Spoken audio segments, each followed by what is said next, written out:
दोस्तों, बिहार चुनाव में रातों रात कांग्रेस पार्टी आरजेडी के साथ किया बहुत बड़ा खेला।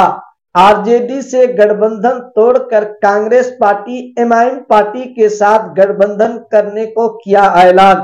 जी हां दोस्तों, मैं आपको खबरों के अनुसार बताता चलूं, बीते रात 8 बजे से 10 बजे तक आरजेडी प्रमुख लालू प्रसाद यादव आरजेडी के जितने भी उम्मीदवार को सिंबल यानी टिकट देने के काम किए थे, दोस्तों उन तमाम प्रत्याशी से आरजेडी प्रमुख लालू प्रसाद यादव टिकट वापस ले लिया है।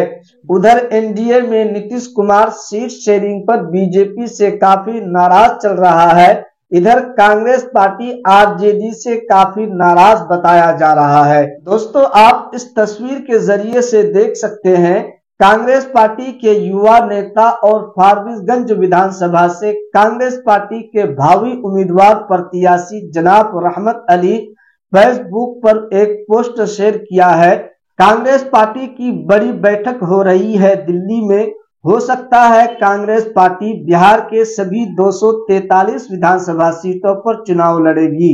दोस्तों, इस सूरत में अगर कांग्रेस पार्टी बिहार के सभी 243 विधानसभा सीटों पर चुनाव लड़ेगी, तो दोस्तों इस सूरत में कहीं न कहीं बताया जा रहा है कि कांग्रेस पार्टी असदुद्दीन अवैसी की पार्टी मजलिस-ए-इत्तेहादुल मुस्लिमीन के साथ गठबंधन कर सकती है।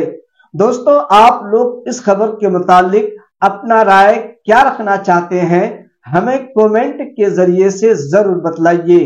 तो दोस्तों, आज की इस वीडियो में यहीं तक। जब तक देखते रहिए अररिया एमआईएम न्यूज चैनल। फिर मिलेंगे कोई नई वीडियो के साथ। अस्सलामु अलैकुम वरहमतुल्लाहि वबरकातुहू।